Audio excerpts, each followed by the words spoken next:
عنوان ہے اپنی عزت اپنے ہاتھ میں۔ یہ ان دنوں کی بات ہے جب ایک مرتبہ اپنے آبائی گاؤں میں تایا کے ہاں گرمیوں کی چھٹیاں گزارنے گئی تھی۔ کم سن تھی مگر انسانی رشتوں کا بغور مشاہدہ کرنے اور ان کا تجزیہ کرنے کے قابل تھی۔ یہ میری زندگی کا وہ سفر تھا جس نے مجھے سبق دیا اور آج میرے لیے مشعل راہ ہے۔ میرے تایا ابو کا نام حشمت ہے۔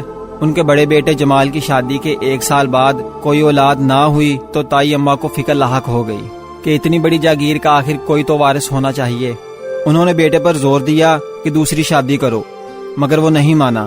بیٹے نے کہا کہ اتنی بے صبری اچھی نہیں، کچھ عرصہ انتظار کریں، اللہ تعالیٰ نے چاہا تو اولاد ہو جائے گی۔ تائی اماں کو صبر کہاں، تبھی انہوں نے چھوٹے بیٹے دانیال کا رشتہ طے کر دیا اور اپنی خالہ کی سسرال سے ایک لڑکی بیاہ لائیں جس کا نام رفت تھا، کیونکہ وہ جلد از جلد اپنی حویلی میں پوتے کی خوشی دیکھنا چاہتی تھیں۔ شادی دھوم دھام سے ہوئی۔ مجھے اپنے تایازاد کی بیوی بہت اچھی لگی۔ رفتہ رفتہ میری اس سے دوستی ہو گئی اور میں نے اگلے سال گرمیوں کی چھٹیوں میں اس سے ملنے کا وعدہ کیا۔ رفت ایک کم گو اور مذہبی سوچ کی مالک لڑکی تھی۔ تائی نے شروع دنوں سے ہی اس پر زور ڈالنا شروع کر دیا کہ مجھ کو پوتے کی ضرورت ہے۔ وہ بیچاری سب کے سامنے یہ سن کر حیا سے سمٹ جاتی۔ اللہ نے جلد خوشخبری دی اور رفت امید سے ہو گئی۔ ادھر تائی کی خوشی کی انتہا نہ رہی۔ انہوں نے خوب خیرات کا اہتمام کیا اور گاؤں کے مکینوں کی جولیاں اناج سے بھر دی۔ اسی دوران رفت سے خط و کتابت کا سلسلہ رہا۔ وہ مجھ پر اعتماد کرتی تھی اور خطوط سے اس کے حالات کا اندازہ ہوتا رہتا تھا۔ تائی جی اپنی بڑی بہو کے سامنے چھوٹی کو اہمیت دیتی، بڑی بہو کو اس بات کا احساس دلاتی کہ اس نے 1 سال میں اولاد کی خوشخبری نہ دے کر کتنا بڑا جرم کیا ہے۔ بڑی بہو کی ممتا کے جذبات سلگ اٹھتے مگر وہ کچھ نہ کہہ سکتی تھی۔ وہ چپ چاپ یہ سب سہ رہی تھی، جبکہ رفت کی دیکھ بھال کے لیے ہر ماہ شہر سے ایک لیڈی ڈاکٹر بلوائی جاتی۔ ہماری تائی چھوٹی بہو کو بستر سے اٹھنے نہ دیتی اور اس کی خوب خاطر مدارت کرتی۔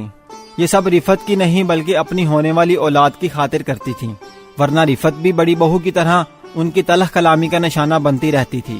انہوں نے رفت کو اس بات کے لیے ذہنی طور پر تیار کرنا شروع کر دیا کہ اس کا ہونے والا بچہ دراصل تائی کی گود میں پلے گا۔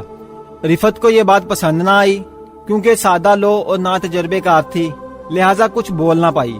دن گزرتے گئے، رفت کے دل میں ممتا کے جذبات گہرے سے گہرے ہوتے چلے گئے۔ وہ اللہ کے اس انعام کے سبب اس سے اور زیادہ قریب ہوتی چلی گئی اور زبان سے شکر گزاری کے الفاظ رواں ہو جاتے۔ بالآخر بچے کی پیدائش کا وقت قریب آ گیا۔ میری گرمیوں کی چھٹیاں ہوئیں تو حسب وعدہ رفت کے پاس گاؤں چلی گئی۔ شہر سے لیڈی ڈاکٹر کو بلوایا گیا۔ جمعہ کے مبارک دن دوپہر کو ڈاکٹر نے ایک لڑکے کی خوشخبری دی۔ تایا ابو کی حویلی میں جشن کا سما تھا، مٹھائیاں بانٹی گئیں، ایک بڑی دعوت کا اہتمام ہوا۔ ادھر رفت نیم بے ہوشی کی حالت میں بے سود پڑی اپنے بچے کی شکل دیکھنے کو ترس رہی تھی۔ کسی نے اس کو پانی کا بھی نہ پوچھا۔ تائی خوشی سے نہال اپنے پوتے کو گود لیے گویا اس پر قبضہ جمائے بیٹھی تھی کہ ڈاکٹر نے کہا کہ بچے کی پیدائش کے 1 گھنٹے کے اندر اندر ماں کا دودھ پلانا لازمی ہے۔ یہ سن کر تائی کا رنگ اڑ گیا۔ وہ جانتی تھی کہ بچہ ماں سے اگر رضاعت کا رشتہ قائم کر لے تو پھر اسی کا ہو کر رہ جاتا ہے۔ رفت کے وجود سے شیر مادر بچے کے حلق میں جانے کو بے قرار تھا، مگر تائی نے سب کو یہ خبر دی کہ میری بہو کے دودھ عطر ہی نہیں، جانے کیوں دودھ خشک ہو چکا ہے۔ لہٰذا گاؤں کی تمام دائیوں کو جمع کیا گیا۔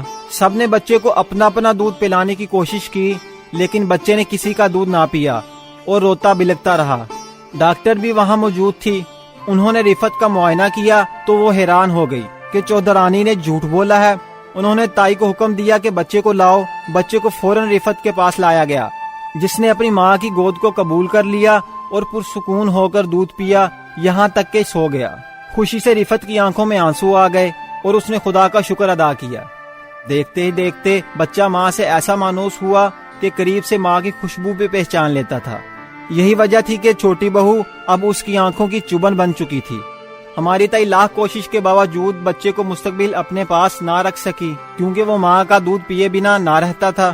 یہ صورتحال تائی کے لیے بڑی پریشان کن تھی۔ ان سے جب اور کچھ نہ بن پڑا تو سوچا کیوں نہ دوسرے حربے آزمائے جائیں۔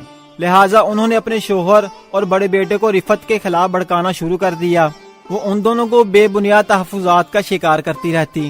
ان سے کہتی کہ یہ بچہ ہمارا خون ہے، اس پر ہمارا حق ہے، جبکہ اس کی ماں اسے ہم سے دور رکھنا چاہتی ہے، تبھی سارا دن ساری رات اپنے سینے سے لگائے رکھتی ہے اور ہمیں قریب ہی نہیں بھٹکنے دیتی۔